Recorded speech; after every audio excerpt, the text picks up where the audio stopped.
Under the wide sky of the western plains, the lone rancher rode through the rain that fell hard against his coat. The night was dark and the wind pushed against him, cold and sharp. He was on his way home after fixing the fences near the far pasture, tired and ready to rest. But then something caught his eyes near the old trail, a small figure sitting beside a rock, shivering. At first he thought it might be a lost animal, but as he moved closer, he saw a woman sitting there, drenched, her thin clothes soaked through, her face pale and frightened. She looked up when his horse stopped in front of her.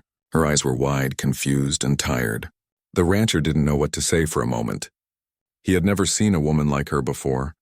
Her dark hair was long and wet, her features delicate, her hands shaking as she tried to cover herself from the cold. It was clear she didn't belong out here in the middle of nowhere. He dismounted quickly, his boots sinking into the mud. "Ma'am, you can't stay out here," he said, his voice steady but gentle. She didn't answer. Maybe she didn't understand his words. He saw fear in her eyes, the kind that comes from being lost too long. The rancher took off his coat and put it over her shoulders. She flinched but didn't resist. "You're coming with me," he said firmly but kindly. He didn't mean it as an order, more like a promise of safety. He helped her stand and she tried to say something, but her voice came out weak and broken. It sounded like Chinese words, soft and foreign to his ears. He could tell she was freezing, so he lifted her gently and placed her on his horse before climbing up behind her. The ride back to his ranch was long, and the wind didn't stop blowing. The woman leaned weakly against him, too cold to hold on by herself. He kept one arm around her, making sure she didn't fall. Every now and then she whispered something in her language, maybe asking where they were going, maybe thanking him. He couldn't tell. All he knew was that he couldn't leave her out there to die. When they reached his small ranch house, the lamps inside cast a warm light through the windows. His old dog barked once and then quieted when he saw his master come in with the stranger. The rancher helped the woman inside, where the fire still burned low in the fireplace. She looked around with frightened eyes as if she thought someone might harm her. "It's all right," he said softly, hanging his hat by the door. "You're safe here." He brought a blanket and wrapped it around her. Her fingers clutched it tightly, her lips trembling as she looked at him with gratitude and confusion. He went to heat some water on the stove, pouring her a cup of tea. She watched him carefully as if every small sound made her nervous. When he handed her the cup, she hesitated, then accepted it with both hands. She sipped slowly, and color began to return to her face. He sat across from her, studying her quietly. She looked like she had traveled far, maybe from one of the railroad towns miles away. There were rumors that some immigrants had gone missing after being left behind by work crews. Maybe she was one of them. "What's your name?" he asked gently. She didn't answer, only stared at him with uncertain eyes. Then she pointed to herself and said softly, "Li Mei." Her voice was barely above a whisper, but it was the first time she had spoken clearly. He nodded. "Li Mei," he repeated, trying to say it right. She seemed surprised he tried, and for the first time she gave a small smile, tired but real. After a while, he gave her some old clothes from his late sister's trunk, a plain dress, warm and simple. When she returned from the small room, the dress fit her loosely, but it was clean and dry. She looked around the cabin again, still cautious but less frightened. The rancher cooked a simple meal, beans, bread, and some stew he had left from earlier. He placed it in front of her, and she ate slowly as if unsure it was really for her. He could tell she hadn't eaten in days. She thanked him in her language, bowing her head a little, and he simply nodded. After she finished, she looked toward the window, listening to the sound of the rain. Her eyes seemed far away, lost in memories. He didn't ask what had happened. He knew sometimes silence said more than questions ever could.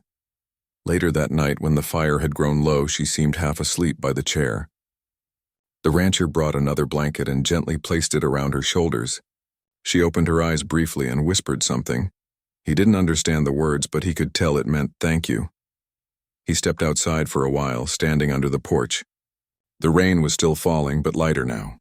He looked toward the dark horizon, wondering who she was, where she had come from, and what had brought her so far from home. He had seen many lonely things in his life: empty land, cold nights, the silence after storms. But there was something different about this kind of loneliness. Hers carried a story behind it.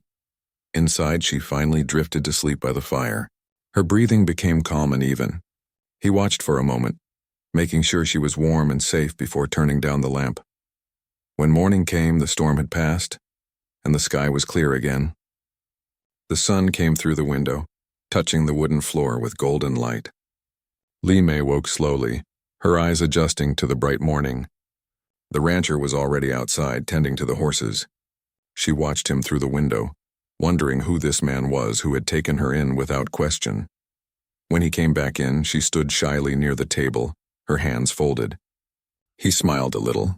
"You can stay here until you're ready," he said, speaking slowly, hoping she would understand. She looked confused, but when he pointed to her and then the small cabin, she nodded. He didn't know it then, but that moment was the start of something neither of them expected. She had no home and he had no family, yet somehow fate had brought them together in that storm. As the day went on, he taught her simple words in English: water, bread, thank you. She repeated them, her voice soft but eager. In return, she taught him a few Chinese words, laughing quietly when he said them wrong. It was the first time he had heard laughter in that cabin in years. By evening, the ranch no longer felt as lonely as before. The wind still moved through the grass. The fire still crackled in the hearth. But now there was something else. A quiet sense of warmth that came not from the flames but from two strangers who had somehow found each other in a storm. That night, when the stars came out, the rancher stood outside again, looking toward the sky. He thought of her words, her fear, and her smile. He didn't know what tomorrow would bring, but one thing was sure: he wouldn't let her face the world alone again. And inside, Li Mei sat near the fire, holding the blanket close. For the first time in many days, she felt safe. She didn't know this land or this man, but deep down, she sensed she was exactly where she was meant to be. Would you like me to continue part 2? 1,300 words now. The next morning, the air smelled fresh after the night storm. The sun shone over the wide land, turning the wet grass silver. Li Mei stood by the small window, watching the horses move across the field. She had never seen land stretch so far. The world she came from was full of crowded streets and noise, but here everything felt quiet, wide and endless. She wrapped the rancher's old blanket around her shoulders, still not sure if she was dreaming or safe. The rancher, whose name was Daniel, came in from the barn with his hat low over his brow and his boots muddy. He gave her a polite nod and placed a basket of eggs on the table. "Morning," he said in his calm voice. She smiled shyly and whispered, "Morning." He seemed surprised she understood, and she seemed proud of herself for saying it right. Slowly, a bridge of simple words began to form between them. He cooked breakfast, eggs and bread, and they sat across from each other, the fire still warm behind them. Every few minutes she tried to repeat his words.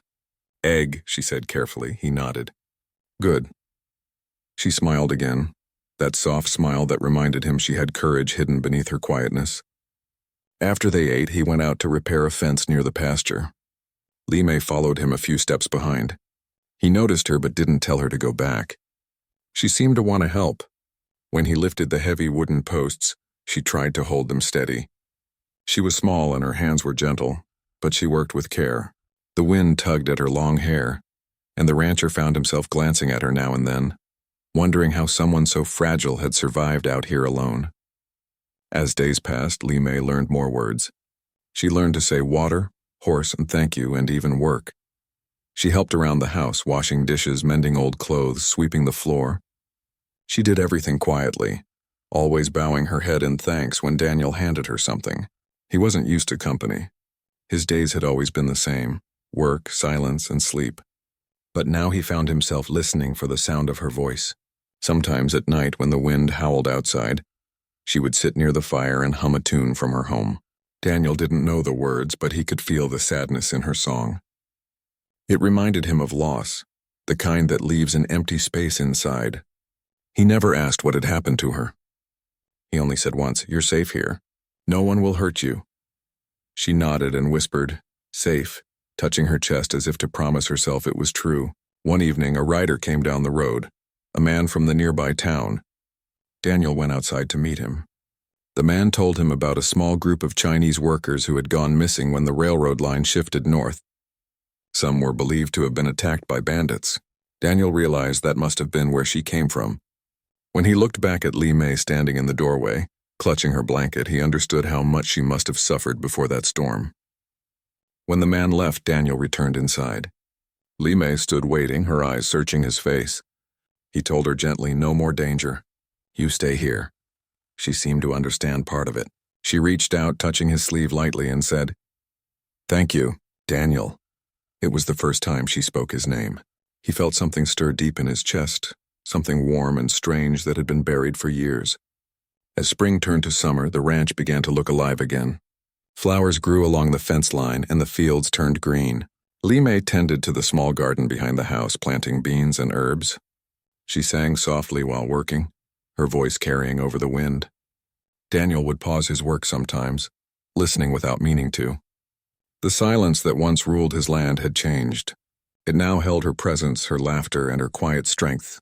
One afternoon, she saw one of the horses limping. She ran to Daniel and pointed, saying, "Horse hurt." Together, they cleaned and wrapped the animal's leg.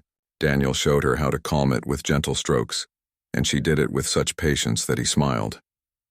"You've got a good heart," he said softly. She tilted her head, not fully understanding, but smiled back anyway. One day, a letter came from town. It said the railroad company was looking for missing workers. Li Mei read none of it, but Daniel knew it meant people might come looking for her. He felt torn inside.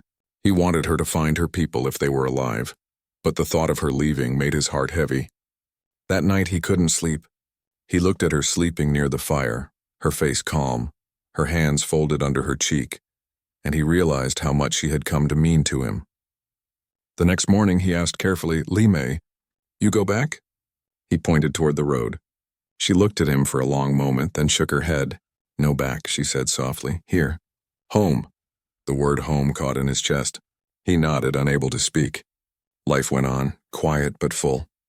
They shared small moments, tea in the morning, watching the sunset, tending the animals together. She began to laugh more, sometimes teasing him when he tried to say her Chinese words. He would shake his head, pretending to be annoyed, but he liked hearing her laughter more than anything. One evening, a storm came again, much like the one from the night they met. The thunder rolled across the sky and the rain beat against the roof. Li Mei sat by the fire, her eyes distant. "Storm," she said, then looked at him. "You found me." He nodded, remembering that night. "Yes," he said. "I found you." She smiled faintly. "No," she whispered. "We find each other." After the storm passed, Daniel walked outside. The land smelled of rain and earth. Li Mei came beside him, standing quietly under the stars. The sky was wide and full of light. For a while they said nothing. Words weren't needed. She slipped her hand into his, gentle but sure. He didn't pull away. From that day, things felt different. They worked together, spoke more, laughed more. When travelers passed by, they saw the quiet rancher and the gentle Chinese woman, and wondered about their story. No one knew the storm that had brought them together, or the loneliness that had been healed between them. As the years went on, Li Mei learned to speak better English. She often said she wanted to teach Daniel a few Chinese words each evening. He would groan, pretending it was hard, but he never missed a lesson. The ranch became their shared world, simple, peaceful, and alive with small joys. Sometimes at dusk, Daniel would sit on the porch watching the horizon. Li Mei would bring him tea and sit beside him. They didn't talk much. They didn't need to. The silence between them had become a comfort, not emptiness. He often thought about that night in the rain, how he had said, "You're coming with me," without knowing it would change both their lives. He had only meant to save her life, but she had ended up saving his heart. Years later, the locals would still talk about the quiet rancher and the woman he found in the storm. Some said it was fate, others said it was kindness. But to Daniel and Li Mei, it was simply the moment two lost souls found a home, in each other, and in the wide, endless land beneath the western sky.